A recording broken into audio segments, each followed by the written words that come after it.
Chapitre 227, Il est temps pour moi de tout réclamer. 1. Le jeune seigneur est arrivé. Le poste de deuxième jeune seigneur a été assuré. Les rapports indiquent que le troisième jeune seigneur vient d'entrer dans le château. Le quatrième jeune seigneur devrait arriver bientôt. Le cinquième jeune seigneur. Emilio fronça les sourcils tandis que ses subordonnés rapportaient la situation en temps réel. Il a certainement engendré un nombre d'enfants dégoûtants. Emilio et ses subordonnés étaient actuellement réunis dans un manoir près du château du seigneur. Aujourd'hui marquait l'occasion d'un grand banquet. C'était un jour où les héritiers du domaine et ses personnages clés se réuniraient tous. Pour cette raison, Emilio avait choisi aujourd'hui comme jour pour son geste décisif, une chance d'éliminer tous ceux qui pourraient lui résister. Cependant, le grand nombre d'enfants que son père avait engendrés rendait la tâche ardue de les surveiller tous. Naturellement, cette situation la rendait irritée. Claquant la langue en fronçant les sourcils, Emilio se tourna vers Bernard et demanda « Et les déplacements de Guillain ?» Le dernier rapport indiquait qu'il profitait du banquet avec les autres héritiers des domaines. Je suppose qu'il se sent assez détendu maintenant qu'il a beaucoup de nourriture et de terre. Grâce à Guillain, Emilio avait réussi à sécuriser un énorme stock de nourriture. Elle avait suivi son plan apparemment imprudent, malgré l'anticipation des pertes, et ce pari avait été spectaculairement payant. Pourtant, elle n'avait pas pu déterminer si le succès de Guillain était uniquement dû à la chance ou à une réelle habileté. Après tout, l'idée de prédire le temps et de stocker de la nourriture semblait absurde. L'intention derrière le stock devait être tout autre. Cela dit, sa décision de déclencher une guerre pendant la sécheresse avait été brillante. S'il avait perdu, cela aurait été un désastre, mais sa victoire rapide avait renversé la situation. Cette partie, au moins, était une question d'habileté. Je dois l'admettre. En voyant ce qu'il avait gagné, il était clair qu'il n'était pas quelqu'un à sous-estimer. La pierre runique, le minerai de fer, ils sont à moi. Ils ont toujours été censés être à moi. Une fois qu'elle eut sécurisé Répoldé, elle savait qu'elle devrait inévitablement affronter Guillain. Pour atteindre ses objectifs, elle avait besoin de ce qu'il avait. Elle devait les obtenir avant Harold, garantissant son chemin vers l'étape suivante. Pour cette raison, Emilio avait prêté une attention particulière au mouvement de Guillain depuis qu'il avait revendiqué le comté de Cabaldi. Pourtant, je dois admettre qu'il m'a rendu service à certains égards. Bien que les actions de Guillain lui aient causé quelques pertes, les bénéfices qu'elle en a tirés grâce à lui étaient significatifs. Guillain avait également infligé des dommages substantiels à Harold, permettant à Emilio de prendre le pouvoir et de planifier sa rébellion au moment de son choix. Et c'est agréable de voir Harold souffrir. Un sourire froid s'étala sur ses lèvres. Après tout, elle avait l'intention de les supprimer tous un jour. Avec Guillain et Harold s'affaiblissant mutuellement à travers leur conflit, les choses n'auraient pas pu mieux se passer pour elle. Quiconque se met en travers de mon chemin sera écrasé par la force. Pour revendiquer le domaine de Répoldé, Emilio s'était préparé intensivement à l'opération décisive du jour. Elle écarta pour l'instant ses pensées sur Guillain et Harold et se tourna vers Bernard. Et les autres serviteurs. Il n'y a aucun problème. Nous avons sécurisé leurs positions et surveillons également leurs familles. Bien. Alors tout ce que nous avons à faire est d'attendre le bon moment. Tout est prêt, n'est-ce pas? Bernard fut le premier à baisser la tête et à répondre. Les chevaliers et les soldats d'escorte sont entièrement préparés. Ensuite, un homme d'âge moyen au comportement froid, vêtu d'une robe grise, baissa la tête. Nous sommes prêts. Cet homme était Caleb, le chef du syndicat de contrebande Wildcat, qui avait précédemment attaqué Guillain. Nos garçons sont prêts aussi. Un homme costaud et intimidant sourit largement en parlant fort. C'était Vulcain, un bandit notoire autrefois craint dans tout le Nord et connu sous le nom de « boucher impitoyable ». Il portait une énorme massue de fer et prenait un malin plaisir à frapper les gens à mort avec. Conrad, le chef de la guilde marchande d'Axiom, fut le suivant à baisser la tête. Les forces armées de notre guilde marchande sont également prêtes. D'autres chefs de diverses factions suivirent son exemple, inclinant la tête pour signaler leur disponibilité. Il s'agissait de tous les individus qu'Amelia avait recrutés et nourris sur une longue période. Emilio regarda autour d'eux et ferma brièvement les yeux. Cela commence maintenant. Dès le moment où elle avait fixé son objectif, elle s'était préparée progressivement, étape par étape. À l'origine, elle avait prévu d'être encore plus minutieuse dans ses préparatifs. Cependant, les actions de Guillain l'avaient forcée à accélérer ses plans. Son déchaînement avait compliqué les choses, perturbant les plans d'Harold d'unifier entièrement le Nord. Ce n'est pas si mal. Les plans n'étaient, après tout, que des panneaux indicateurs. Ils pouvaient et devaient s'adapter aux circonstances changeantes. Ce qui comptait vraiment, c'était d'atteindre l'objectif ultime. Bernard, voyant le moment de réflexion d'Amélia, ressentit peut-être une pointe d'inquiétude. Il parla prudemment à côté d'elle. Madame, une fois que vous aurez commencé, il n'y aura pas de retour en arrière. Emilie ouvrit lentement les yeux et répondit. Je sais. Elle n'agissait pas uniquement par ambition ou par cupidité. Ses proches connaissaient les convictions profondes qu'elle nourrissait dans son cœur. Même après avoir obtenu Répoldé, la route restera difficile. Les seigneurs et les nobles du Nord ne vous reconnaîtront pas comme la comtesse de Répoldé. Une telle chose ne s'est jamais produite dans la longue histoire de ce royaume. Ce genre de chose s'est produit souvent. C'est juste qu'aucune femme ne l'a jamais fait auparavant. En effet, pour cette raison, les gens vous calomnieront en vous traitant de méchante, de sorcière. Vous perdrez toute la réputation et l'honneur que vous avez construit jusqu'à présent. Cela n'a pas d'importance. Ce que les autres pensent de moi n'a aucune importance. Mais à mesure que notre notoriété grandira, le monde entier deviendra notre ennemi. Nous vivrons notre vie en livrant une bataille solitaire.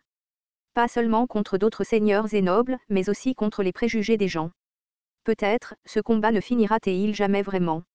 C'est quelque chose à quoi je m'étais préparé depuis le début. Si tu arrêtes maintenant, tu pourrais vivre une vie confortable en tant que fille d'un grand seigneur, louée pour ta grâce et ton élégance en tant que noble. Tu n'aurais jamais à t'inquiéter de quoi que ce soit. Ce genre de vie n'a aucun sens pour moi. Je ne veux pas vivre comme un oiseau enfermé dans une cage. Si nous échouons, nous ne connaîtrons pas une fin douce. Non, nous réussirons. À ces mots, Emilie ferma les yeux une fois de plus. Même quelqu'un d'aussi audacieux qu'elle ne pouvait s'empêcher de se sentir nerveux face à une tâche aussi monumentale. Elle se calma un instant et se remémora le passé. Tous les événements qui l'avaient façonnée en la personne qu'elle était maintenant. Quoi ? Tu veux distribuer plus de nourriture aux gens du domaine ? Tu penses que cela rendra la terre plus prospère ? Ah ah ! Des mots si effrontés de la part d'une simple fille. As-tu volé des leçons de gouvernement quelque part ? Écoutez bien. Les gens du domaine ne sont rien d'autre que des cochons et des chiens. Les maintenir en vie, à peine, est suffisant. C'est ainsi que notre famille et notre terre prospéreront. Une femme qui se mêle de politique. Ridicule. Arrêtez d'être si insolente et concentrez-vous sur la préparation du mariage comme les autres dames nobles. Vous n'êtes rien. La réaction de son père était toujours la même, complètement pathétique. Il ne pouvait même pas commencer à penser à ce qui comptait vraiment dans le gouvernement des gens. Et ce n'était pas seulement son père. Les serviteurs n'étaient pas différents. Renforcez les alliances entre les familles est votre devoir, madame. Votre rôle est de bien vous marier, rien de plus. Il est temps d'arrêter de lire ces livres inutiles. Plus nous avons de serfs, plus notre domaine prospère. C'est un fait. Quel droit supplémentaire pourriez-vous vouloir leur accorder ? Même si la situation actuelle est meilleure que celle des autres domaines du Nord, c'est déjà un acte de générosité. Nous sommes un grand domaine. Cela signifie que la façon dont nous avons toujours fait les choses est correcte. Il en sera ainsi à l'avenir. Madame, ne parlez pas de telles idées à voix haute. Ne suscitez pas de problèmes inutiles. Vous êtes une femme. Pas une héritière de la famille. Vous n'êtes rien. Rien. Pourquoi ce mot l'avait-il transpercé si profondément ? Pourquoi tout le monde lui avait-il dit de telles choses ? Pourquoi avaient-ils tous été si prompts à déclarer qu'elle était incapable de quoi que ce soit ? Jurez fidélité à la famille ducale, et je ferai de vous le maître de Répoldé. Vous vivrez une vie de luxe et de confort. Mais c'est là que ça s'arrête.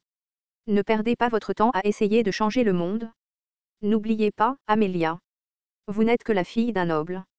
Sans nous, vous n'êtes rien. Même la famille ducale qui la soutenait lui parlait ainsi.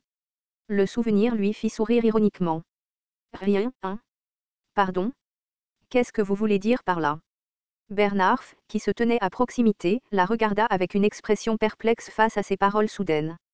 Gardant toujours les yeux fermés, Emilie secoua la tête avec un léger sourire. Non, ce n'est rien. Oui, ces mots ne signifiaient vraiment rien du tout. Craquement. Les portes de la salle où ils étaient rassemblés s'ouvrirent lentement et la servante en chef qui servait Emilie entra. Madame. Sa voix tremblait pendant qu'elle parlait. Le poids d'innombrables regards qui pesaient sur elle rendait la respiration difficile. La servante en chef avait rencontré de nombreux nobles et chevaliers dans sa vie, mais elle n'avait jamais vu des gens aussi effrayants que ceux qui étaient réunis ici ce soir. Certains étaient soignés, d'autres négligés. Certains avaient l'air brutaux, tandis que d'autres respiraient un calme étrange.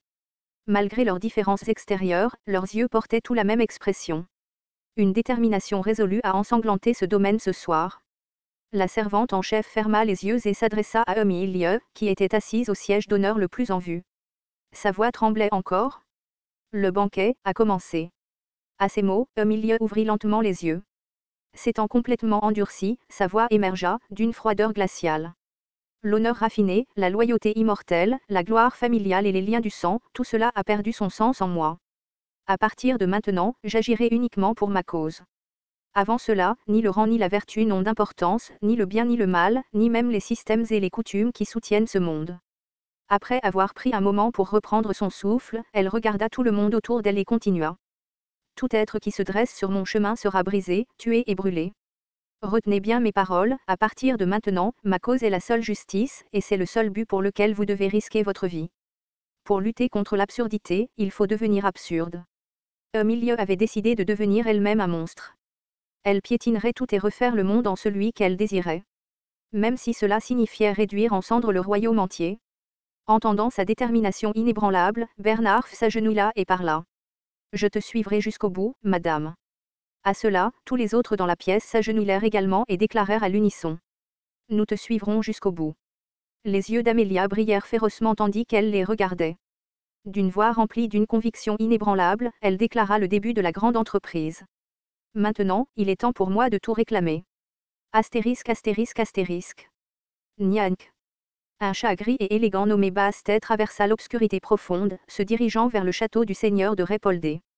Les gens dans les rues s'écartaient précipitamment avec des visages effrayés chaque fois que Bastet passait. Ce n'était pas le chat qui les effrayait, c'étaient les gens qui le suivaient qui leur faisaient peur. Nyank. À chaque pas que faisait le chat, le nombre de ses adeptes augmentait. Certains se joignirent à eux depuis les rues, tandis que d'autres sortirent des maisons le long du chemin. Leur tenue variait considérablement. Certains étaient vêtus de robes grises, d'autres étaient habillés comme des bandits, et d'autres encore semblaient être des chevaliers et des soldats en uniforme approprié, équipés pour la bataille. Avec chaque nouveau fidèle, le nombre de torches illuminant les rues la nuit augmentait également. Ce qui avait commencé comme un petit groupe s'est progressivement agrandi jusqu'à devenir un rassemblement de plusieurs centaines de personnes. À la tête de cette foule, en tête de file, se trouvait Amélia. Le chat, qui marchait fièrement devant, s'est arrêté lorsqu'il a atteint le château du seigneur et a frotté affectueusement son visage contre la jambe de son maître. Arrête-toi tout de suite. Le capitaine de la garde posté devant le château du seigneur a crié fort. C'était le jour d'un banquet important. Aucune troupe ne pouvait bouger sans autorisation préalable. Mais l'apparition soudaine d'une force aussi importante a laissé le capitaine de la garde perplexe. Qu'est-ce que c'est ? Comment une force aussi importante a-t-elle pu se rassembler si près du château du seigneur ? Que faisaient les gardes ? Il n'y avait pas eu un seul rapport des gardes de la ville, même lorsque ce groupe considérable s'est approché des portes du château. L'air était indéniablement tendu. Quelque chose clochait clairement. Le capitaine de la garde, réprimant son anxiété grandissante, s'adressa à la personne qui se tenait à l'avant du groupe. Madame, à part une escorte minimale, les forces armées ne sont pas autorisées à entrer dans le château. Veuillez disperser vos troupes et vous rendre au banquet. Emilie ne répondit pas à sa demande. Au lieu de cela, d'un geste gracieux, elle tendit la main vers l'avant et prononça un seul mot. Enlevez-les.